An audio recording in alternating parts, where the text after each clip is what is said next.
নমস্কার বন্ধুরা, চন্দনা ভিলেজ কিচেনে আপনাদের সকলকে স্বাগত।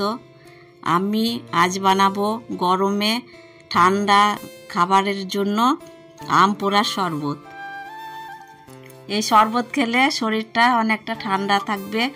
বাইরে যে প্রচণ্ড গরম পড়েছে, শরবত না খেলে হবে না, তাই আমি শরবত বানাবো। তো আমগুলিকে আমি প্রথমে আমগুলিকে পুড়িয়ে নেব। তো আমি এখন গ্যাসেই পোড়াচ্ছি, বাইরে প্রচণ্ড তাপ, তাই আমি উনানে পোড়াতে যাচ্ছি না। তো আমি দুটো আম নিয়েছি, আম দুটিকে পুড়িয়ে নেব।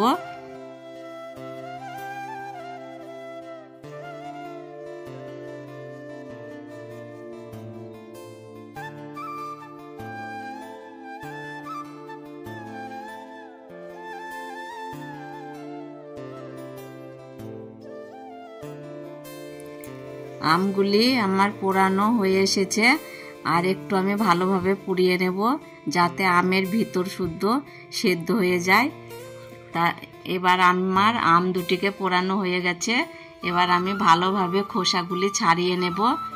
খোসাগুলি ছাড়িয়ে আমি ভালোভাবে মেখে নেব। তো আপনারা দেখতে থাকুন কিভাবে আমি শরবতটা বানাই।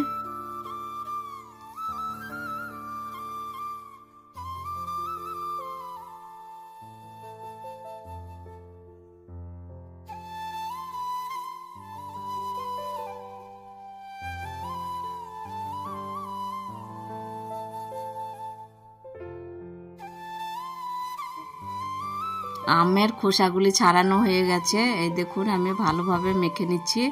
আমগুলি গরম ছিল, তাই মাখতে একটু কষ্ট হয়েছিল আমার। তো এই দেখুন, মাখা হয়ে গেছে। এবার আমি এতে জল ঢেলে দেব। আমি এখানে ঠান্ডা জল ব্যবহার করছি, আপনারা চাইলে বরফ দিতে পারেন। আমার এখানে বরফ ছিল না, তাই আমি ঠান্ডা জলটাই দিচ্ছি। তো আমার আম ভালোভাবে মাখা হয়ে গেছে। এবার আমি জল ঢেলে দেব।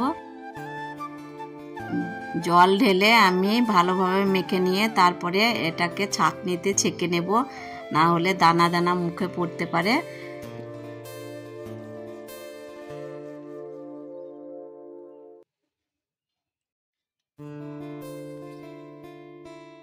এখন আমি দিয়ে দিচ্ছি 1 চামচ বিট লবণ, 3 চামচ চিনি আর 1 চামচ গোলমরিচের গুঁড়ো।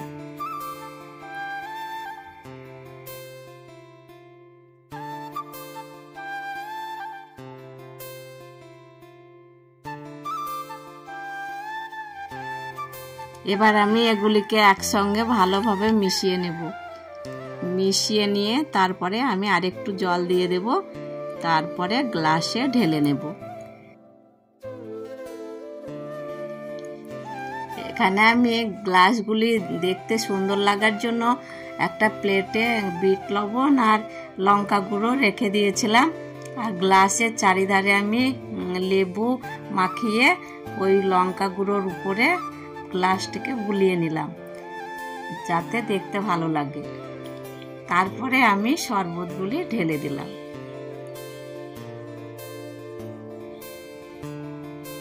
আমি এখানে কিছু পুদিনা পাতা নিয়েছি, পুদিনা পাতাগুলি দিয়ে দিলাম।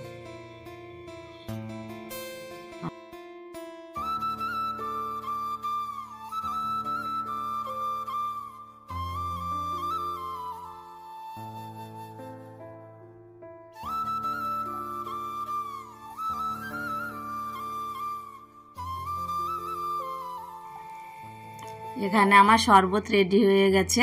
তো আমার যদি রান্না ভালো লাগে তাহলে অবশ্যই আমার চ্যানেলটিকে সাবস্ক্রাইব করবেন, আর লাইক শেয়ার করবেন, আমার চ্যানেলের পাশে থাকবেন। ধন্যবাদ।